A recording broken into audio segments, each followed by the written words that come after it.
¿Sabías que algunas de las actrices más hermosas del cine de oro mexicano grabaron sus escenas más memorables completamente drogadas y que los directores no solo lo sabían, sino que a veces hasta lo permitían? Detrás de cada sonrisa perfecta, cada mirada seductora y cada baile hipnótico se escondían pastillas para los nervios, cigarrillos adulterados, inyecciones de estimulantes y tragos que contenían mucho más que alcohol. Estas mujeres aprendieron a actuar con los ojos nublados y la mente en otro mundo, atrapadas entre la presión de una industria sin piedad y la necesidad de mantener una imagen impecable. Lo más impactante de todo esto es que muchas de estas historias permanecieron ocultas durante décadas. Los estudios protegían su inversión, los compañeros de rodaje fingían no darse cuenta y las propias actrices ocultaban su sufrimiento detrás del maquillaje y los reflectores. Entre jornadas de más de 15 horas, múltiples películas filmándose al mismo tiempo y la exigencia de ser perfectas en cada toma, muchas encontraron en las sustancias la única manera de sobrevivir al ritmo infernal de la época dorada. Y no te vayas antes del final, porque la historia número 12 es quizá la más perturbadora de todas. Una actriz que terminó filmando su escena más recordada sin saber si al día siguiente seguiría con vida. Prepárate para conocer el lado oscuro del glamour mexicano, donde el brillo de la pantalla escondía adicciones, abusos y tragedias que nadie se atrevía a mencionar en voz alta. Antes de comenzar con estas historias impactantes, si eres fan del cine clásico mexicano y quieres conocer más secretos, escándalos y verdades ocultas de la época de oro, no olvides suscribirte a este canal y activar la campanita. Cada semana revelamos historias que la industria prefirió mantener en silencio durante décadas. La época de oro del cine mexicano, que abarcó desde mediados de los años 30 hasta finales de los 50, fue un periodo de esplendor sin precedentes. México se convirtió en la meca del cine en español, exportando películas a toda Latinoamérica y España. Las actrices mexicanas se volvieron leyendas vivientes, admiradas por millones de personas que llenaban las salas de cine cada semana. Pero detrás de ese glamour deslumbrante existía una realidad muy diferente. Los estudios cinematográficos funcionaban como fábricas implacables. Las actrices filmaban hasta 3 películas simultáneamente, con jornadas que comenzaban al amanecer y terminaban en la madrugada. No había sindicatos que las protegieran, ni descansos obligatorios, ni límites claros. La presión por mantenerse delgadas, jóvenes y radiantes era constante. Los médicos de los estudios recetaban libremente anfetaminas para mantenerlas despiertas, barbitúricos para calmarlas y todo tipo de sustancias para moldear su comportamiento según las necesidades del rodaje. En ese contexto, muchas actrices encontraron en las drogas no un placer, sino una herramienta de supervivencia. Ahora conozcamos sus historias. Irma Serrano, la tigresa. Irma Serrano no conocía límites. Su presencia en cualquier set era un estallido de energía indomable. Una mezcla explosiva de erotismo, ira y misticismo que la hacía absolutamente magnética. Pero ese fuego que tanto fascinaba al público tenía un combustible peligroso: la cocaína. Durante los años 60 y 70, cuando ya se había convertido en la tigresa, Irma comenzó a usar cocaína para soportar las jornadas maratónicas y el ritmo frenético de su vida entre el cine, el teatro, la música y la política. Durante el rodaje de La Martina, su temperamento alcanzó niveles legendarios. Llegó al foro con los ojos brillantes, riendo más fuerte de lo normal y hablando sin pausas. El director pidió silencio, pero ella lo ignoró completamente. «Las cámaras no me mandan, yo mando a las cámaras», gritó, provocando un silencio sepulcral en todo el estudio. Minutos después filmó una escena tan intensa, tan visceral, que el propio director decidió no repetirla por temor a que intentarlo fuera peligroso. Los técnicos decían que cuando el efecto comenzaba, Irma se volvía completamente impredecible. Improvisaba líneas, se reía en medio de escenas dramáticas o rompía objetos del decorado sin previo aviso. Jorge Rivero, su compañero de reparto, la confrontó una tarde al verla perder el equilibrio después de una toma. «Irma, ya basta, te estás destruyendo». Ella lo miró con una sonrisa casi felina y respondió: «Los dioses también se destruyen, pero al menos lo hacen rugiendo».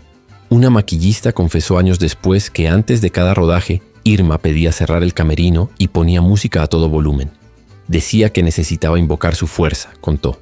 En realidad, era el momento en que se preparaba para el trance químico que la mantenía encendida durante horas. Miroslava Stern. Miroslava era el rostro perfecto atrapado en un mundo que le exigía perfección incluso cuando ya no tenía fuerzas. Su dulzura en pantalla escondía un dolor profundo que quienes trabajaron con ella conocían bien. A diferencia de otras actrices que buscaban energía artificial, Miroslava buscaba silencio. Ese silencio lo encontraba en los somníferos que poco a poco se convirtieron en su refugio más peligroso y, eventualmente, en su sentencia de muerte. Durante el rodaje de Ensayo de un crimen, Luis Buñuel contó que Miroslava tenía un talento tan natural que incluso bajo los efectos de las pastillas, su mirada seguía siendo magnética. Sin embargo, había días en que su voz se quebraba sin motivo, olvidaba líneas o llegaba tarde con el maquillaje corrido. A veces parecía que venía de otro mundo, dijo el propio Buñuel. Un mundo donde la tristeza se respiraba como perfume. Ernesto Alonso, su compañero de escena, la confrontó con preocupación. «Miros, esto no es normal. No puedes dormir todo el día y venir así». Ella, con una calma inquietante, respondió. «Prefiero soñar antes que sentir». En una secuencia nocturna, mientras filmaban un primer plano, los técnicos notaron que Miroslava parpadeaba con lentitud, casi en trance. El director gritó, «¡Corte!», y ella no reaccionó de inmediato. Un asistente tuvo que tomarla del brazo para mantenerla en pie. Las pastillas la ayudaban a borrar los recuerdos de una infancia marcada por la guerra y un amor imposible que la perseguía. El 9 de marzo de 1955, Miroslava fue encontrada muerta en su apartamento por una sobredosis de somníferos. Tenía solo 29 años y acababa de terminar el rodaje de Ensayo de un crimen. Nunca sabremos si fue accidente o decisión. Silvia Pinal. Silvia Pinal era sinónimo de control absoluto. Cada plano, cada gesto, cada palabra debía ser exacta. Su elegancia era casi militar, pero esa obsesión por la perfección tenía un costo invisible. Para soportar el ritmo de grabaciones, giras, entrevistas y ensayos, dependía de una combinación peligrosa. Anfetaminas para mantenerse despierta y tranquilizantes para poder dormir. Era un equilibrio químico que la mantenía funcionando cuando el cuerpo ya pedía rendirse. Durante el rodaje de Viridiana con Luis Buñuel, la tensión era insoportable. El director exigía tomas interminables y un control emocional milimétrico. Cuentan que Silvia pasaba horas en su camerino mordiéndose los labios y repasando cada línea con una energía nerviosa que parecía sobrehumana. Un día, el propio Buñuel la observó temblar después de una escena particularmente intensa y le preguntó con ironía, «¿Estás actuando o estás viviendo de verdad?». Ella respondió sin pestañear, «Lo mismo da, maestro. A veces ya no sé la diferencia». En El ángel exterminador, Enrique Rambal recordaba que Silvia llegaba con la mirada perdida y un brillo extraño en la piel. Tenía el pulso acelerado, pero el rostro inmóvil. Era inquietante, dijo. Un asistente escuchó a Silvia decirle al maquillista, «Hoy necesito más de lo azul, no de lo blanco». Nadie entendió del todo, pero horas después su energía cambió por completo. Pasó de la fatiga extrema a un estado de concentración casi robótico. A diferencia de otras actrices, Silvia nunca permitió que el escándalo trascendiera. Cuando un periodista insinuó que usaba ayudas químicas, respondió con frialdad, «Si fuera cierto, también deberían dárselas a los que no logran seguirme el paso». Blanca Estela Pavón. El público la recordaba como el rostro más puro del cine mexicano. La muchacha buena que siempre sufría con dignidad frente a Pedro Infante. Pero detrás de esa imagen angelical, Blanca Estela Pavón ocultaba un secreto que muy pocos en la industria se atrevían a mencionar. Su aparente serenidad estaba sostenida por inyecciones de estimulantes que le permitían mantenerse activa cuando su cuerpo pedía colapsar. Durante la filmación de Cuando lloran los valientes, los médicos del set fueron llamados en más de una ocasión porque Blanca se desmayaba repentinamente entre tomas. Oficialmente decían que era agotamiento, pero los técnicos sabían que en su camerino, antes de cada jornada, una enfermera entraba con una pequeña maleta metálica. Minutos después, Blanca salía sonriente, con la mirada fija y el paso ligero. Pedro Infante, con quien mantenía una relación cercana, fue uno de los pocos que intentó frenarla. «No te pongas más de eso, niña, no lo necesitas». Ella le respondió con una sonrisa tan tierna como triste.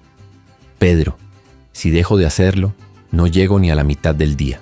En Nosotros los pobres, su interpretación conmovió al país entero. Pero pocos sabían que la escena donde su personaje desfallece frente a Infante fue filmada cuando realmente estaba al borde del colapso. El temblor en sus manos, la respiración entrecortada y la lágrima que le cayó sin control no eran parte del guión, eran su cuerpo gritando por descanso. El 26 de septiembre de 1949, Blanca Estela murió en un accidente aéreo junto a su esposo. Tenía solo 22 años. Algunos testimonios sugieren que días antes del accidente estaba particularmente agotada y dependiente de las inyecciones para mantenerse funcional. María Félix. María Félix era la encarnación del poder absoluto. Cada palabra suya se convertía en orden, cada mirada en desafío. Pero detrás del mito había una verdad incómoda. Su energía implacable estaba sostenida por estimulantes importados de Europa que le ayudaban a mantener el ritmo infernal de rodajes, entrevistas, banquetes y viajes internacionales sin que nadie notara jamás el cansancio. En los años más exigentes de su carrera, la doña confiaba en un discreto suministro de anfetaminas que solo sus asistentes más cercanos conocían. Durante la filmación de Enamorada, los técnicos contaban que María llegaba al set impecable, con el cabello perfecto y la mirada encendida, aunque todos sabían que había dormido apenas 2 horas. Fernando Fernández, su coprotagonista, relató que en una escena particularmente intensa notó su respiración acelerada y las manos temblorosas. Al cortar la toma, le preguntó si estaba bien. Ella respondió con una sonrisa que se volvió legendaria. «Mi amor, las diosas no sudan, brillan». Los rumores sobre su resistencia sobrehumana circularon entre maquillistas y camarógrafos durante años. Decían que antes de rodar, su asistente le servía un té especial traído de París. En realidad, era un brebaje que mezclaba jarabes energéticos con anfetaminas importadas. Durante La Cucaracha, cuando la tensión con Dolores del Río era insoportable, María mantenía una energía que desconcertaba a todos. Cuando Dolores, exhausta, pidió un descanso, María soltó con ironía: «Los descansos son para las débiles». Ese día filmó hasta el amanecer sin mostrar fatiga. Para el público seguía siendo la doña, indestructible, perfecta, incorruptible. «El cine no admite flaquezas», decía. «Si el cuerpo se cansa, lo engañas». Ninón Sevilla. Ninguna actriz del cine de oro irradiaba tanta electricidad como Ninón Sevilla. Su cuerpo era una tormenta perfecta. Sudor, ritmo y locura convertidos en arte. Pero esa energía salvaje tenía un combustible oscuro. Detrás de los pasos frenéticos y las miradas poseídas había una dependencia creciente a estimulantes mezclados con alcohol que la mantenían viva y al borde del colapso simultáneamente. Durante las grabaciones de Aventurera, los técnicos la vieron entrar al set tambaleándose. Pero cuando sonaba la música, Ninón se encendía como un relámpago. Su danza era tan intensa que el propio director Alberto Gout ordenó seguir rodando aunque una de sus sandalias se rompiera en plena escena. Nadie se atrevía a detenerla. Al finalizar, el público en el foro la ovacionó sin saber que minutos después se desplomaría tras bastidores. «No me des agua, dame otro trago», dijo mientras alguien intentaba auxiliarla. Una de las anécdotas más comentadas ocurrió durante Víctimas del Pecado. Tintán, su compañero de reparto, notó que Ninón tenía las pupilas dilatadas y las manos temblorosas antes de una toma clave. «¿Estás bien?», le preguntó con tono de preocupación. Ella respondió con una sonrisa quebrada. «Bien, no sé, pero lista siempre». En la escena siguiente bailó con tanta furia que el vestuario se rasgó. Aún así, no pidió repetir. Hubo noches en que los músicos del cabaret donde filmaban juraron verla llorar mientras bailaba. Su magnetismo era imparable, y ella lo sabía. Por eso, cuando alguien insinuaba que debía cuidarse, respondía: «Yo no me cuido, me consumo, y eso también se filma». Rosa Carmina. Rosa Carmina era el huracán caribeño del cine mexicano. Alta, imponente, con una mirada que mezclaba deseo y peligro. Pero aquella fuerza sobrenatural no provenía solo del talento. En su bolso siempre había un pequeño frasco de pastillas de colores que le servían, según decía, para no dormirse en el papel de una diosa. En realidad eran estimulantes que la mantenían alerta durante rodajes agotadores que comenzaban al amanecer y terminaban en la madrugada. Durante la filmación de Tania la Bella Salvaje, los técnicos se percataron de algo inquietante. Rosa repetía los pasos de baile incluso cuando no había música. Su cuerpo no se detenía. Giraba, marcaba ritmo como si la orquesta siguiera sonando en su cabeza. El director Juan Orol, quien además era su pareja, fingía no notar nada. Sabía que la energía de Rosa dependía de ese pequeño secreto que prefería ignorar mientras la cámara siguiera capturando oro puro. En otra ocasión, mientras grababan Songa, el ángel diabólico, un asistente de cámara relató que la actriz olvidó su texto 3 veces seguidas. Al cuarto intento entró en una especie de frenesí. Improvisó, gritó, rió, lloró y terminó la escena con tal intensidad que el propio Orol, fascinado, decidió dejarla así. «Esa locura se siente verdadera», dijo. Tintán, que compartió set con ella en Los Misterios de Wampa, la confrontó una tarde entre bastidores. «Rosa, te estás matando a pastillas», le advirtió con tono serio. Ella, encendiendo un cigarro, respondió sin perder la elegancia: «Querido, hay que morir bailando, el resto es silencio». Katie Jurado no necesitaba hablar para dominar una escena. Bastaba con esa mirada de hielo y fuego que podía derretir a cualquier actor frente a ella. Pero lo que pocos sabían era que ese fuego no siempre venía del carácter, sino de una mezcla explosiva de estimulantes que usaba para mantener el ritmo infernal entre México, Hollywood y sus noches interminables. El cansancio la perseguía y ella aprendió a enfrentarlo con píldoras pequeñas que prometían energía, pero cobraban caro después. Durante el rodaje de El Bruto junto a Pedro Armendáriz, los técnicos notaron algo extraño. Katy repetía las líneas con una intensidad que rozaba la rabia descontrolada. El director le pedía calma, pero ella seguía fuera de sí, como si cada palabra fuera un disparo. Cuando la escena terminó, Armendáriz se acercó y le dijo en voz baja: «Estás encendida, pero no por el personaje». Ella lo miró con una sonrisa cargada de desafío. «No me apagues, Pedro, que sin esto me caigo». Sus compañeros sabían que no dormía más de 3 horas al día. En una entrevista años después, un maquillista confesó que a veces llegaba al set con la piel pálida, los labios secos y los ojos dilatados. Pero cuando sonaban las cámaras se transformaba, se volvía la fiera que todos querían capturar en celuloide. En El Torero y la Dama, grabada en Estados Unidos, cuentan que un asistente la vio entrar al baño con un frasco en el bolso y salir con una energía que rozaba lo maníaco. Lo más perturbador ocurrió durante Y Dios la llamó Tierra, donde un extra relató que la vio llorar sola al terminar una toma. Cuando alguien intentaba ayudarla, respondía con ironía: «Lo que bebo y lo que tomo es lo único que no me traiciona». Sara Montiel. Sara Montiel era el glamour hecho carne, labios perfectos, voz terciopelada y un aire de misterio que hipnotizaba. Pero su imagen de diva inalcanzable escondía una fragilidad que se disimulaba con tranquilizantes recetados para mantener su temperamento controlado ante sets caóticos y directores que no admitían descanso. En los años de su mayor fama, Sara mezclaba cigarrillos, café fuerte y sedantes para funcionar sin colapsar. Durante el rodaje de Carmen la de Ronda, los camarógrafos contaron que la actriz pasaba largos minutos inmóvil entre toma y toma, con la mirada fija y los labios resecos. Pero cuando sonaba el claquetazo, su energía cambiaba por completo. Se transformaba en un torbellino sensual, preciso, capaz de llenar el espacio sin esfuerzo aparente. Era como si encendiera un interruptor invisible, dijo uno de los técnicos. Una tarde, al filmar una escena de celos junto a Jorge Mistral, perdió la concentración y olvidó el texto. El actor se le acercó con preocupación y susurró: «Sara, ¿estás temblando?». Ella respiró hondo, le dio una calada a su cigarrillo y respondió con ironía: «No tiemblo, vibro, es distinto». En los camerinos, su asistente personal era la única que conocía el verdadero motivo de su aparente calma. Antes de cada jornada, preparaba una bebida espesa con gotas de sedantes disueltas en licor.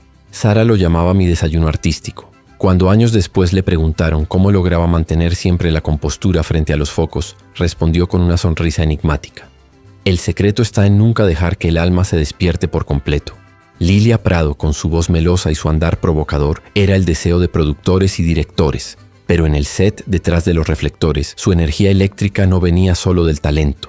Era, según varios compañeros, el resultado de un cóctel que la mantenía despierta, ligera y eufórica durante jornadas de más de 15 horas sin parar. Durante el rodaje de Educando a Papá en 1954, cuentan que Lilia llegó al foro con los ojos tan dilatados que ni el maquillaje lograba disimularlo. La escena exigía un baile lleno de ritmo y coquetería, y ella lo ejecutó con una precisión frenética que dejó al director boquiabierto. Cuando terminó, el camarógrafo dijo en voz baja: «Eso no es energía, eso es algo más fuerte». En los descansos desaparecía del set por minutos. Volvía con la risa fácil, moviendo las manos, riendo sin motivo. Era como si el cuerpo le fuera más rápido que la mente, recordaría años después Silvia Pinal. Durante el rodaje de Las Poquianchis, fue confrontada por Pedro Armendáriz, quien le dijo con tono paternal: «Lilia, no necesitas eso para brillar. Si sigues así, un día te vas a romper». Ella solo sonrió, se acomodó el peinado y respondió con ironía: «Pedro, si me rompo, al menos que sea frente a la cámara». Lo cierto es que sus adicciones se volvieron un secreto a voces en los estudios Churubusco. Los maquillistas sabían que si llegaba antes que todos no era por puntualidad. Había mañanas en que no recordaba las escenas del día anterior. Su mirada de fuego era el reflejo de noches sin dormir y de un corazón que necesitaba anestesia para seguir interpretando a la mujer perfecta. Meche Barba. Su cuerpo parecía flotar entre luces rojas y humo de cigarro. Meche Barba, la única rumbera mexicana auténtica, era una tormenta de sensualidad que dominaba la pantalla con cada movimiento de cadera. Pero detrás de esa fuerza hipnótica había una fragilidad sostenida por una sustancia blanca que la mantenía de pie cuando el alma ya no podía más. Durante las filmaciones de Amor de la Calle en 1950, varios técnicos notaron que Meche pasaba horas encerrada en su camerino antes de las escenas más exigentes. Salía con los ojos vidriosos, el pulso acelerado y un brillo extraño en la piel. Nadie se atrevía a decir nada porque cuando la cámara se encendía, su cuerpo respondía como si tuviera un metrónomo interno. Los productores la llamaban la mujer sin fatiga. Lo que no sabían era que aquella energía artificial la estaba consumiendo lentamente. Una tarde, en pleno rodaje, Ninón Sevilla, su rival dentro y fuera de la pantalla, la vio tambalearse durante un ensayo. «Otra vez vienes volando», le susurró con ironía. Meche fingió no escucharla, pero esa noche, al intentar repetir una escena de baile, perdió el equilibrio y cayó frente a todos. El director pidió cortar y ella, entre risas nerviosas, dijo: «Tranquilos, solo me mareé de tanto girar». Nadie creyó esa excusa. Mario Moreno Cantinflas la confrontó en privado. «Tú no necesitas eso, Meche. Tu talento ya es fuego puro», le dijo. Pero ella, con voz temblorosa, respondió: «El fuego también cansa, Mario, y a veces hay que soplarle con algo para que no se apague». Marga López. Marga López tenía algo que pocos lograban: una naturalidad que desarmaba al espectador. Su voz, su mirada y su temblor sutil parecían hechos para el melodrama. Pero lo que muchos tomaban como sensibilidad era en realidad el efecto de un hábito que la acompañó durante buena parte de su carrera: el abuso de anfetaminas recetadas por los mismos médicos de la industria que querían mantenerla activa y delgada. Durante el rodaje de Salón México, los técnicos notaron que Marga no parpadeaba. Tenía los ojos abiertos, fijos, y hablaba con una velocidad inusual. Emilio Fernández, el director, le pidió que bajara la intensidad. «No corras tanto, Marga. El dolor necesita pausa». Pero ella no podía. «Si me detengo, me caigo», respondió casi sin respirar. Ese día repitió la escena 12 veces, sudando frío y temblando entre toma y toma. Roberto Cañedo, quien trabajó con ella, llegó a verla en el camerino inyectándose vitaminas. Decía que eran para el cansancio, pero no olían a vitaminas, recordó años después. En otra ocasión, durante La Devoradora, olvidó parte del guión y, en lugar de detenerse, improvisó un monólogo desgarrador que hizo llorar al equipo. El público lo celebró como genialidad interpretativa, pero quienes estaban en el set sabían que aquella fuerza venía de un lugar más oscuro. En los estudios Churubusco se decía que Marga tenía dos modos: la dulce y la acelerada. En el segundo, su cuerpo se movía con una energía inhumana, como si el alma no alcanzara el ritmo del corazón. Había días en que su respiración parecía la de alguien escapando de sí misma, dijo un sonidista. Y así, entre reflectores cegadores, humo de cigarrillos sin filtro y frascos escondidos en los camerinos, estas 12 mujeres extraordinarias construyeron el mito del cine de oro mexicano. Cada sonrisa perfecta tenía un precio oculto, cada mirada intensa escondía una batalla química, cada escena memorable costaba un pedazo de su salud física y mental. Detrás de la pantalla de plata no había solo glamour y fama, había también dolor, presión inhumana, adicción y una industria que prefería mirar hacia otro lado mientras sus estrellas se consumían lentamente. Lo más perturbador de estas historias no es solo que ocurrieran, sino que todos lo sabían y nadie hizo absolutamente nada para detenerlo. Directores, productores, compañeros de reparto y hasta médicos de los estudios fueron cómplices silenciosos de un sistema que exprimía hasta la última gota de talento sin importar el costo humano. Estas actrices no solo actuaron, sobrevivieron en un mundo que las quería perfectas, incansables e inalcanzables 24 horas al día, 365 días al año. Hoy, décadas después, podemos ver sus películas con otros ojos, sabiendo que detrás de cada lágrima cinematográfica había lágrimas reales que nunca se filmaron, que detrás de cada baile hipnótico había un cuerpo pidiendo desesperadamente descanso, y que detrás de cada sonrisa radiante había un alma buscando silencio en el lugar equivocado. Si este video te impactó, te invito a que le des like y te suscribas al canal para no perderte más historias ocultas del cine de oro mexicano. Activa la campanita de notificaciones porque próximamente revelaremos más secretos que la industria cinematográfica guardó celosamente durante décadas. Amores prohibidos, traiciones, rivalidades mortales y los escándalos que casi destruyen la época dorada del cine mexicano. Existen muchas más historias perturbadoras escondidas tras los reflectores del cine de oro. Escenas que se grabaron entre humo, sustancias y miradas que lo sabían absolutamente todo pero que eligieron callar por conveniencia. Comparte este video si crees que estas historias merecen ser conocidas y déjame en los comentarios: ¿Qué otra actriz o actor del cine de oro te gustaría que investiguemos a fondo? Recuerda, la historia oficial del cine de oro es hermosa, pero la historia real es mucho más compleja, oscura y profundamente humana. Nos vemos en el próximo video, donde seguiremos destapando los secretos que la industria del entretenimiento prefirió mantener enterrados en la penumbra del olvido. Suscríbete ahora y forma parte de esta comunidad que busca la verdad detrás del mito.